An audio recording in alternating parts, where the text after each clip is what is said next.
Today is Friday, July 31st, 2026. Here are the day's main stories. Spanish officials estimate nearly 50,000 migrants have crossed from Morocco into the Spanish North African enclave of Ceuta in the last 24 hours, prompting Spain to deploy its armed forces.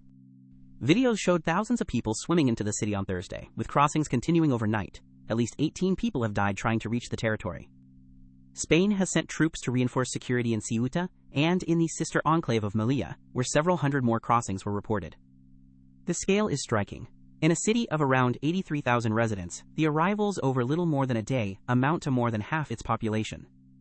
The surge follows a Spanish Supreme Court ruling this month that migrants stopped at sea cannot be summarily returned to Morocco. The Interior Ministry has accused human trafficking networks of exploiting that decision. Local officials describe chaotic scenes and a serious humanitarian crisis, with thousands, including unaccompanied children, sleeping in parks and on sidewalks.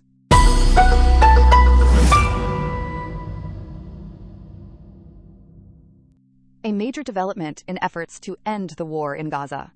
President Donald Trump announced on Thursday that the Board of Peace has reached an agreement for the complete disarmament of Hamas and other armed groups in Gaza. A senior Hamas official told the BBC the group has agreed to the plan and would release a formal statement soon. Israel has not yet commented. The Board of Peace, created and led by President Trump, said the agreement concludes months of intensive, good faith negotiations. It forms part of the second phase of a United States brokered ceasefire, covering Hamas's disarmament, the withdrawal of Israeli troops, and the reconstruction of Gaza.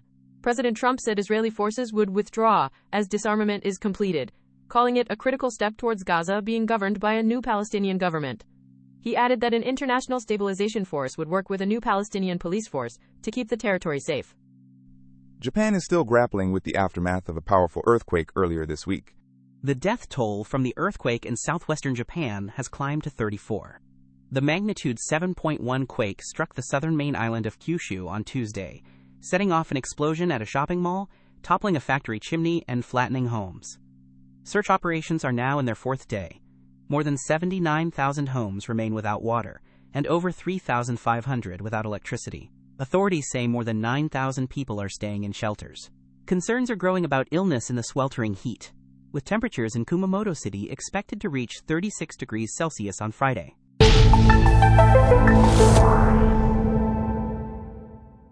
In sports, the legendary Italian defender Franco Baresi has died at the age of 66. AC Milan said the example and integrity of their former captain will be forever etched into the club's identity. Baresi spent his entire 20-year career with Milan, winning 6 Serie A titles and 3 European Cups. He played 81 times for Italy and was part of the squad that won the 1982 World Cup. Football's world governing body, FIFA, says nobody is selling football, as it presses ahead with a contested plan to sell stakes in its competitions to private investors. The statement came after UEFA, which governs the European game, voted on Thursday to boycott World Cups if the plan proceeds. CONCACAF, which governs football in North and Central America, also rejected the proposal.